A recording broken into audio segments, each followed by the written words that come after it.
As I say, you've distinguished yourself from some others, including some other governors, in saying, you know what, we should welcome the Afghan refugees. Tell us your thinking. Well, look, we're focused on our state of Maryland is, I think, the fourth most in the country as far as taking in these SIVs, these special immigrant visas. And many of them, for years, we've been taking in from Afghanistan. We've had some come in over the past few weeks. More came in yesterday. And look, these are allies that we made a commitment to, that we gave them their word, and that served beside us as interpreters and served in other capacities, assisting the U.S. military and our embassy. And, we gave them our word, and we promised them that we were going to, we've got to first get all of our Americans out, which we haven't done a very good job at. But we've also got to get out those allies who are standing beside us, because it's the right thing to do, and it's a commitment that we made. From what you know, Governor, are you fairly confident of the screening that's being put into place as some of these people come out of Afghanistan to make sure that they are in the category you just described and may not be some bad actors? Well, that's something I think we're all concerned about. We've had discussions with the State Department about that. There's a little bit of fog of war, and processing thousands of people. I want to make sure that we're getting the Americans and our actual allies who hold these. They actually hold visas. They're not just refugees. They have special immigrant visas because they worked with us, and that was the deal that they made. But I think it's possible that they could be. People, they're packing those planes.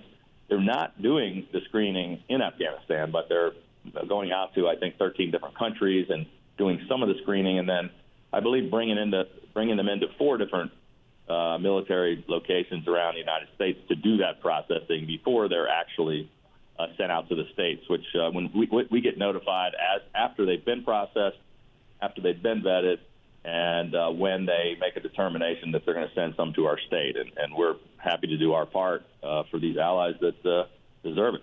How many have made it to Maryland thus far, and do you have any sense of how big the number could get to be? It's a relatively small number so far.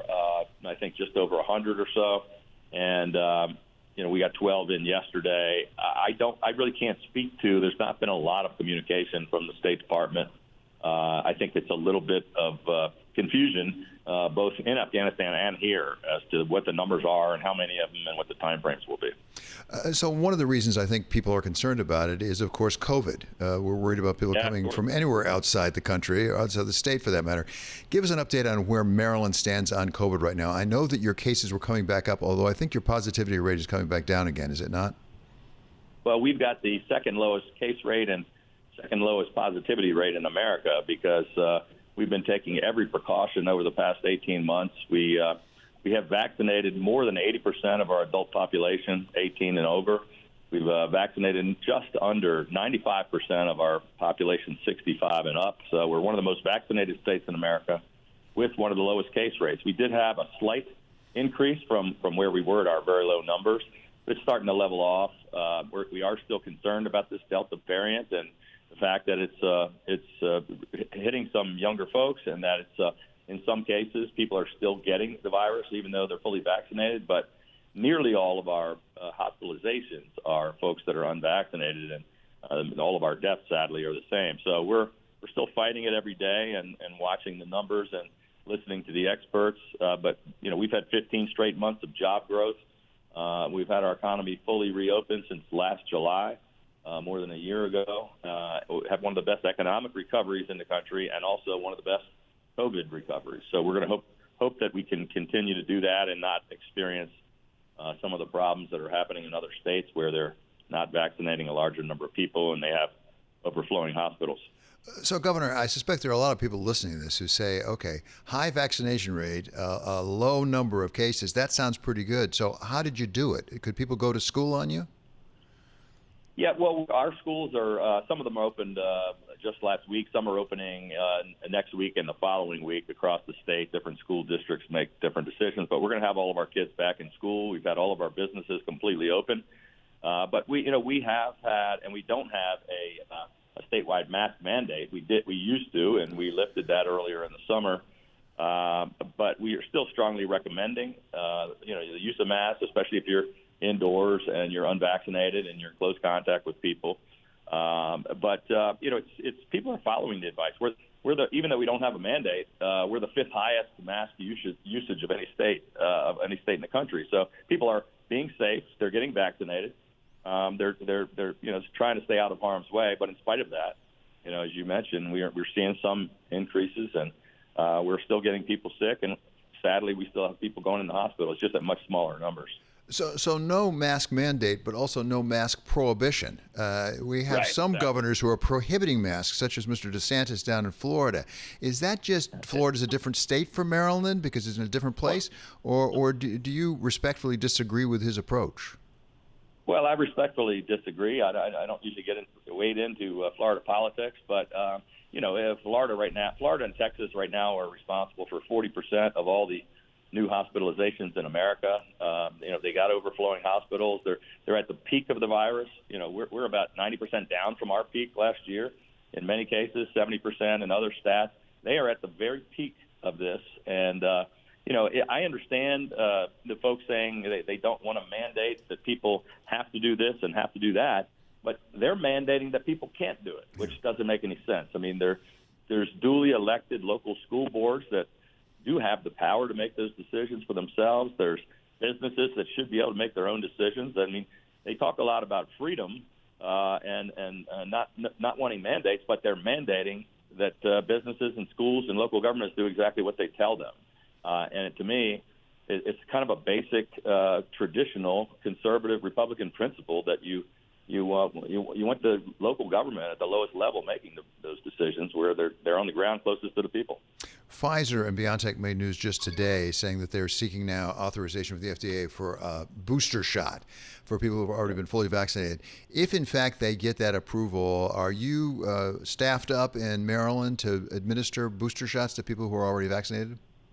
We've already begun. I think we're up to close to 10,000 booster shots already completed. They already approved it for people who are immunocompromised, the people that have had certain cancers and people that have done transplants and people that are, really in need of that booster. We're doing antibody studies. We may be the only state to do that in all of our nursing homes to try to test the efficacy of the vaccines after, 5, 6, 7, 8 months. We're going to share that information with the federal government, but we want to get approval to be able to do our more vulnerable populations. We hope that they'll do that soon, folks in nursing homes, because no question that the federal government has said after 8 months, you start to lose you don't keep all of the antibodies. It doesn't have as strong of effectiveness. And we're seeing in some cases the numbers are closer to 6 months. And so we're pushing. I'm in Denver today with the National Governors Association. We'll be meeting with Jeff Zients, the head of the coronavirus White House task force, with a handful of governors here, and we'll be talking about these issues further. But we're all ready in our state. We're prepared to get the boosters done. And in fact, I actually had cancer of the immune system, and my oncologist and our health folks recommended I already have my booster, along with 10,000 other people in the state. So, Governor, you mentioned the strength of the Maryland economy and how you're coming back. The federal government's been giving a fair amount of help to the states and to the economy overall. Now, we have a new proposal. We got an infrastructure proposal that looks like it may well pass. About $550 billion in new money. And then there's this up to $3.5 trillion in the budget resolution. A lot of details we filled in. Give us a sense of what that might do, the infrastructure and the so-called reconciliation for the state of Maryland. Yeah, well, there has been a lot of, stimulus money and a lot of assists throughout the pandemic. And, I'm concerned that we put a lot of money out there. It has helped a lot of people, a lot of businesses, and state and local governments get through the worst of the pandemic. But look, I've been very involved in the infrastructure fight. I was chairman of the National Governors Association. I led a year-long infrastructure initiative, which became the basis of the compromise bill that is now passed the Senate and is we're hopefully going to get passed through the House, because America's got crumbling infrastructure. We can create a lot of jobs and take care of things that have been kicked down the road for decades. And we reached a bipartisan compromise. I brought together Republican and Democratic governors, senators, and House members, and we hammered out this common sense, negotiated solution, which President Biden got on board with, and which we passed through the Senate. And it's a tremendous accomplishment. not only because of the infrastructure that I think we all need, but also just kind of showing that Washington isn't broken, that people can actually sit down and work together. The problem is now you have the far left of the Democratic Party in the House saying, no, we're not going to do the compromised infrastructure unless we get every single thing we wanted originally in it that we already negotiated out, which is another $3.5 trillion of spending that has nothing to do with infrastructure. And that doesn't have a single Republican vote. And they're going to try to jam that through with reconciliation. So, I know Joe Biden said that he wanted to work in a bipartisan way, and we were pleased that it seemed to be we were making progress in that direction. But now he's not standing up to Pelosi and AOC in the House and telling them just pass my bipartisan bill and don't hold it hostage and don't demand that you need another $3.5 trillion in spending before you'll agree to the thing that I said was my most important accomplishment. Besides the prospect of maybe borrowing money, which is not altogether pleasant, there's also some concern from some economists about inflation as we continue to pump money into it. Give us a sense in Maryland, on the ground, are you starting to see prices rise, and where? Yeah, we are starting to see it, and I think people are concerned about rising prices, both consumers who are there's a lack of supplies and then increasing prices, and a shortage in the labor market, but we're seeing it all over the place. I mean, and the real estate market is shooting through the roof. Almost every commodity out there is the prices are going up, and we're very concerned about all this money being pumped into the economy. We add another $3.5 trillion to it. I don't know how we ever get out of that.